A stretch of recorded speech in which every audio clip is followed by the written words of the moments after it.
Silly season 2024. Man, I'm gonna tell you, if this season gets any more silly, it might turn into a comedy because this is one of the wildest.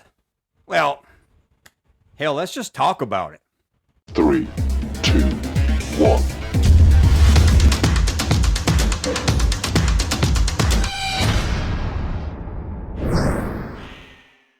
What's up, everyone? Hope everybody out there is having a great Thursday evening.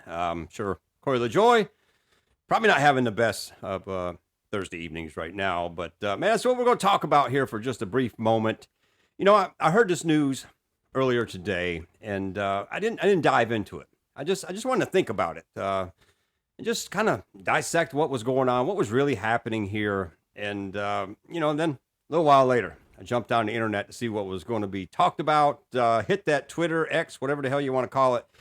And man, people were just throwing out ideas and thoughts, and people already got contracts wrote, so much stuff going on. And the first thing I could think about was, man, it's got to suck to be Cory LaJoie right now. I mean, everybody out there pretty much has got fired at some point in their life. And could you imagine being fired? And the whole world talking about it on social media. Yeah, Todd got fired today. Yep, he did a shitty job over here and this and that and everything else. That just got to suck. And the worst part about it is you still got to show up for work the rest of the year knowing you're getting fired. I mean, that just to me, whew, that's a whole lot of hell to have on your shoulders right there with that. Then I started thinking about Richard Childers. I mean, because a lot of talk, obviously, everybody's saying Kyle Busch is going over there to that 7 car with Spire. I mean, this is like a done deal for so many people already.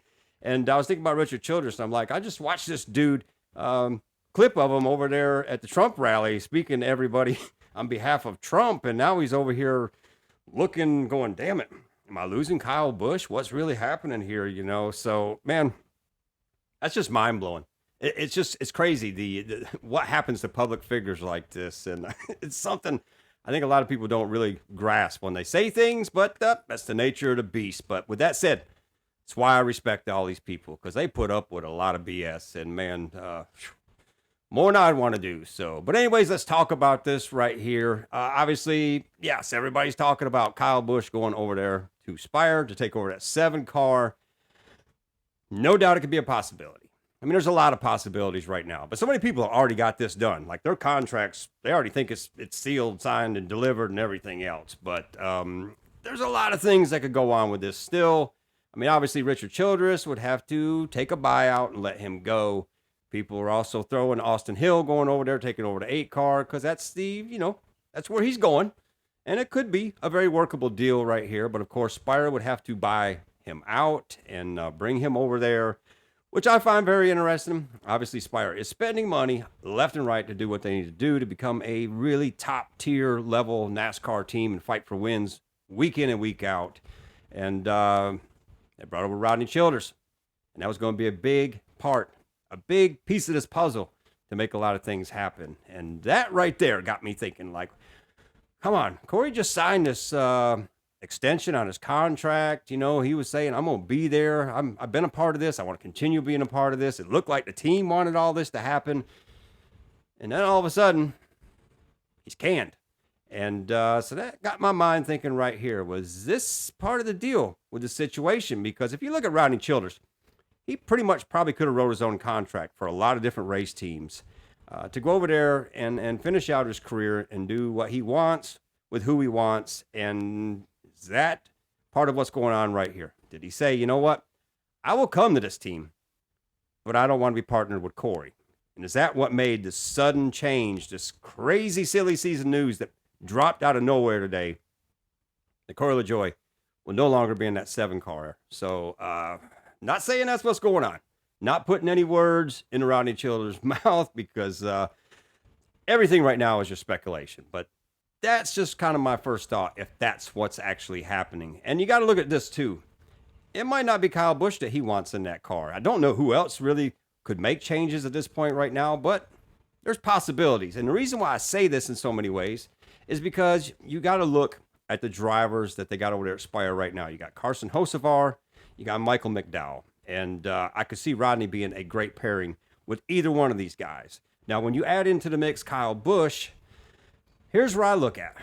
Yes, this could be a great pairing, could work really fast and everything else, and they could have a good little run here for a bit. But that's the thing. We got Michael McDowell and Rodney Childers, to me, would be the best pairing. I think that would be the best thing to happen to both of them at this point. But obviously, don't look like that's going to happen. But again, here we go. We got Michael McDowell and Kyle Busch, who are both, they're approaching 40. They're coming towards the end of their careers in the Cup Series. And, obviously Kyle said he's going to continue running and, different things. But different things change that, too, if you're not running well, if you're not out there competing for wins. And there's nothing saying that with this 7 car, he would be competing for wins. So there's a lot of things on the table right there. But me personally, I would like to see Rodney Childers with Carson Hocevar, because that's a young man right there. And he's got a long, long career in the sport.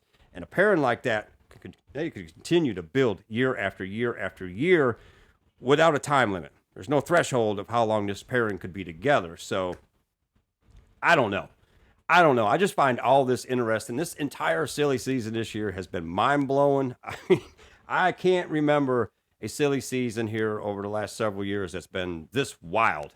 And it gave the definition of silly season in 2024, as well as so many other things that have happened in 2024. But, man, interesting stuff. And I would say, I want to know how you feel about this, but they've been talking about it already anyways. I've seen different people's comments, and I've watched a couple little clips.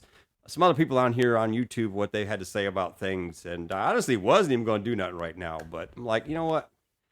I'm going to do this, so let's go in there and talk about it. But anyways, yeah, you want to throw them comments down below, please do. Man, I got some cool stuff coming over the next couple weeks here while the racing's kind of a little hiatus, and hopefully you'll find it interesting. Some history stuff, some really cool things. So hope you join me for that. But anyways, hope everybody out there is having a great day. And Cory LaJoie, man, you'll rebound. You know you will. It's all good. Just a bump in the road, and who knows?